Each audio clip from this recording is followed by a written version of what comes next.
Halo, this is Insomnia. Kami ada di belakangmu. Halo, aku Yuna. Aku mau cerita pengalaman seram yang terjadi di apartemen tempatku tinggal. Pengalaman ini jadi bikin aku percaya sama adanya makhluk-makhluk tak kasat mata. Sudah jalan 3 bulan, aku dan suami tinggal bersama di apartemen yang ada di Jakarta Pusat. Kamar yang aku tempati ini agak besar dan sudah termasuk full perabotan di dalamnya. Aku senang banget tinggal di kamar ini. Selain orang-orangnya gak bikin gaduh, pemandangan balkon di sini juga sangat cantik. Oh iya, jadi kamarku ini ada di lantai 5 dari 8 lantai. Aku juga udah kenal dengan beberapa orang-orang dan staf-staf di sini. Mereka pada baik dan ramah. Mengingat 2 minggu lagi sewaan aku jatuh tempo, aku iseng nyari-nyari kamar yang lain di apartemen ini lewat internet. Mana tahu ada kamar yang lebih murah dari kamar ini. Setelah aku cek, ternyata ada kamar yang harganya murah dengan selisih 2 juta. Letaknya ada di lantai 6. Aku lihat di dalam HP, ukuran kamarnya kecil dan bertipe studio. Ya, tapi lumayan banget kan ini, udah full perabotan juga lagi. Aku lantas cerita ke suami, dan ia gak masalah dengan hal itu. Suami menyerahkan semua urusannya padaku, karena ia sibuk dengan urusan kantornya. Karena sudah diizinkan suami, aku lalu tertarik untuk survei kamar dan menghubungi pemilik kamar besoknya. Ketika sudah ngobrol banyak lewat telepon, nanti sore aku akan ke atas untuk melihat.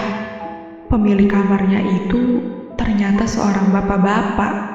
Saat tahu aku mau survei kamarnya, nadanya terdengar sangat senang.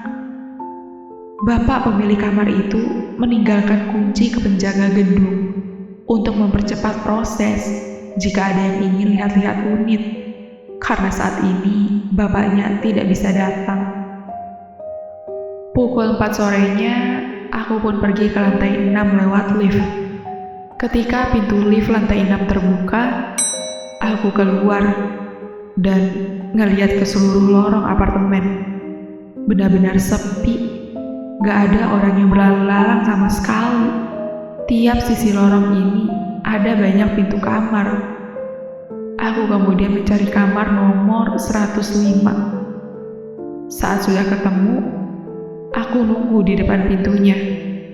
Aku kira penjaga gedungnya udah ada di sini. Ternyata dia belum datang.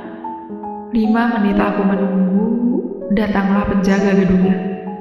Loh, Pak Sugeng? Pak Sugeng tersenyum melihatku. Aku kaget kalau yang datang ternyata penjaga laundry yang aku kenal. Pak Sugeng kemudian membuka kamar itu, dan ketika sudah terbuka, hawa kamar ini terasa lembab. Ruang pertama dekat pintu itu adalah dapur, dan di depannya kamar mandi. Disusul dengan tempat tidur dan paling ujung ada balkon. Pemandangan balkon di sini terlihat sangat cantik dibanding kamarku yang kemarin. Kamarnya terlihat oke sih, suami juga kayaknya akan suka, soalnya terlihat lebih simpel. Namun aku lihat di ujung atas, temboknya udah menghitam-hitam gitu seperti jamur. Aku pun langsung nelpon pemilik kamar. Setelah ngobrol lebih banyak, aku mencoba sewa 1 bulan dulu. Dan kami pun sepakat. Minggu ini kamar akan dibersihkan sebelum aku pindah nanti. Pak Sugeng pun langsung memberikan kunci kamarnya ke aku. Loh, Pak, kok kasih kuncinya sekarang? Aku kaget, karena pindahan kan masih 2 minggu lagi. Kenapa udah langsung kasih kunci aja? Aku menolak untuk mengambil kuncinya sebelum semua sudah dibersihkan. Dan tiba-tiba, Pak Sugeng bilang padaku, "Mbak, beneran pengen pindah ke sini?" Tanyanya. "Iya, Pak, nyari yang lebih murah." "Kenapa emang?" ucapku. "Oh, enggak. Ya udah, semoga betah di sini ya," jawabnya. 2 minggu pun berlalu. Aku akhirnya sudah pindah ke kamar baru ini. Sudah 3 hari tinggal di kamar ini. Rasanya nyaman. Cuman terasa sangat sepi kalau lewat lorong. Gak seramai di lantai bawah yang banyak orang-orang berlalu lalang. Di sore harinya ketika aku mandi, ada helaian rambut yang sedikit menggumpal di lubang kamar mandi. Rambut siapa nih? Rambut itu lurus dan panjang. Yang jelas, itu bukan rambut aku, karena rambutku keriting. Terus, ini rambut siapa ya? Aku kan tinggal berdua doang sama suami. Mungkin itu rambutnya keluar dari bolongan lubang itu kali ya. Tapi masa iya? Ya udahlah, bodo amat. Aku kemudian membersihkan lubang kamar mandinya.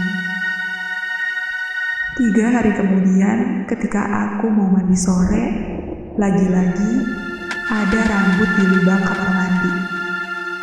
Namun kali ini, gumpalan rambutnya lumayan banyak dibanding sebelumnya. Aku jadi penasaran dari mana rambut ini berasal.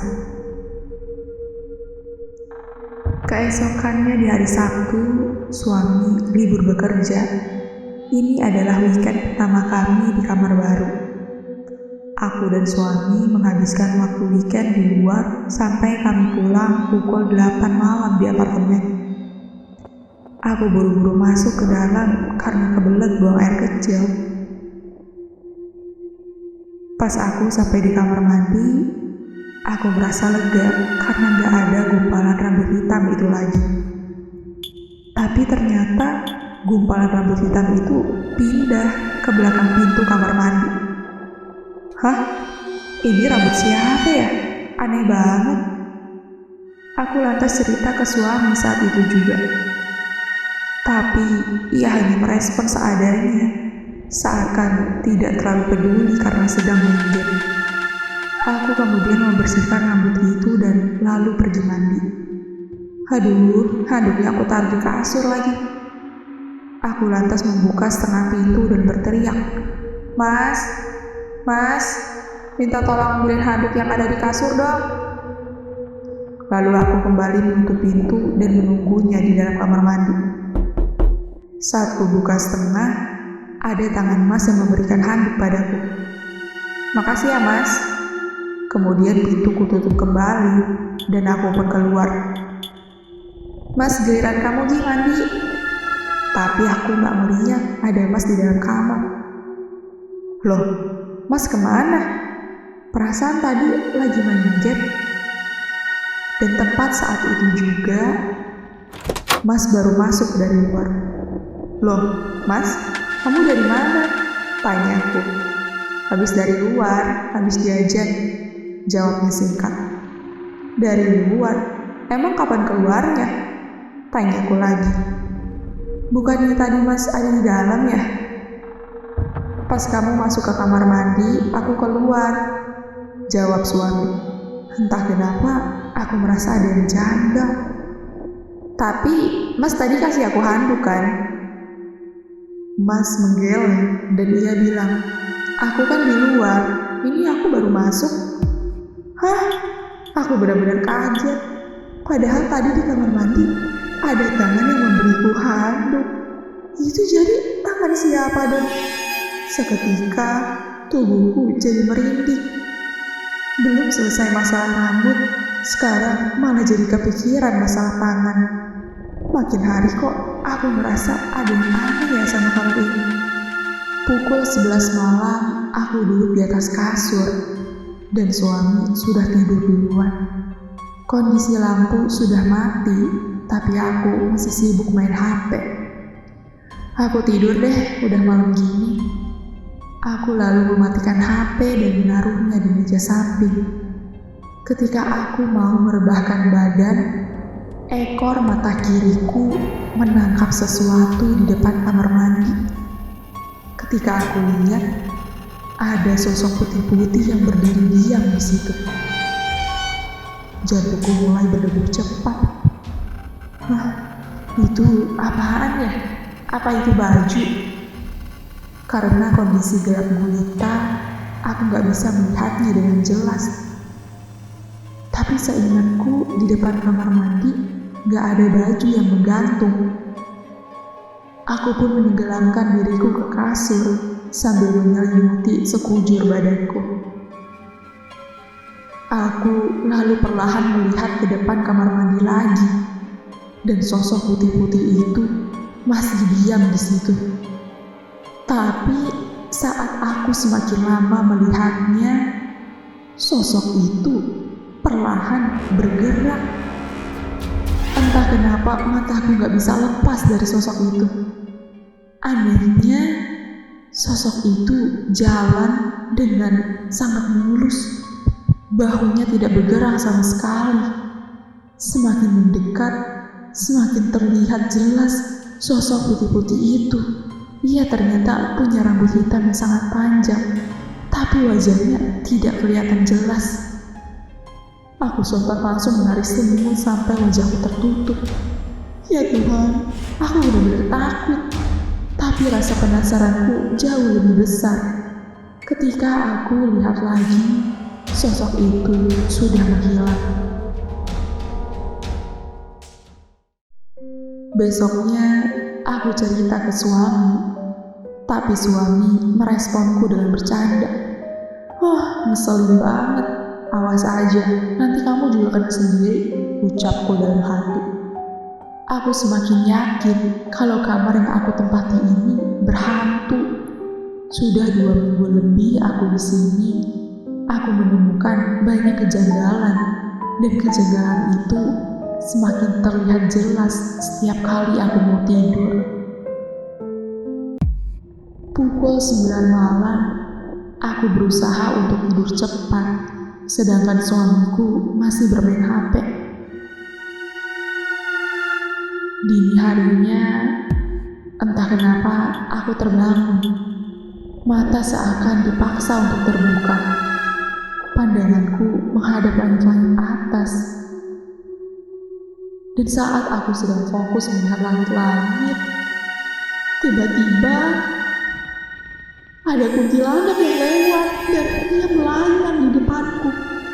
Dia pergi ke arah balkon yang terkunci. Saat aku lihat ke arah balkon, dia sudah menghilang seketika. Ya ampun, aku benar-benar takut. Sudah 2 hari ini, setiap malam aku lihat kuntilanak terus. Suaranya benar-benar jelas di telinga kananku. Dan ketika aku melihat ke kanan, tiba-tiba ada sosok kuntilanak lagi. Ia duduk di atas meja. Wajahnya tidak terlihat jelas karena aku melihat dari samping. Jantungku seakan mau copot. Aku sontak langsung memegang Mas yang ada di sebelah. Tapi kok saat aku tengok ke kiri, suamiku gak ada di sampingku. Mas kemana? Dan ketika aku kembali lihat ke depan, tiba-tiba di hadapanku ada rambut yang sangat panjang. Rambutnya jatuh mengenai kulitku. Dan wajah kuntilanak itu rata. Tidak ada mata, mulut, semuanya benar-benar rata. Dadaku sangat sesak. Aku berusaha untuk teriak, tapi suaraku sulit keluar. Aku cuma bisa menangis melihat kuntilanak itu di hadapanku. Badanku sangat lemas. Lalu kemudian aku merasakan tanganku dicubit sesuatu dengan kencang, dan sontak aku pun terbangun. Tubuhku penuh dengan keringat. Kamu kenapa? Mimpi seram ya? Tanya suami dengan wajah yang panik. Aku lalu memeluk suamiku dan air mataku pecah begitu saja. Mas, pindah yuk. Aku gak mau tidur di sini lagi. Setiap malam aku ngerasa ada yang aneh terus, Mas. Keesokannya, kami kembali pindah ke kamar dulu. Padahal masa sewa habis 1 minggu lagi. Tapi karena aku sudah gak betah tidur di sini, aku memutuskan untuk langsung cabut.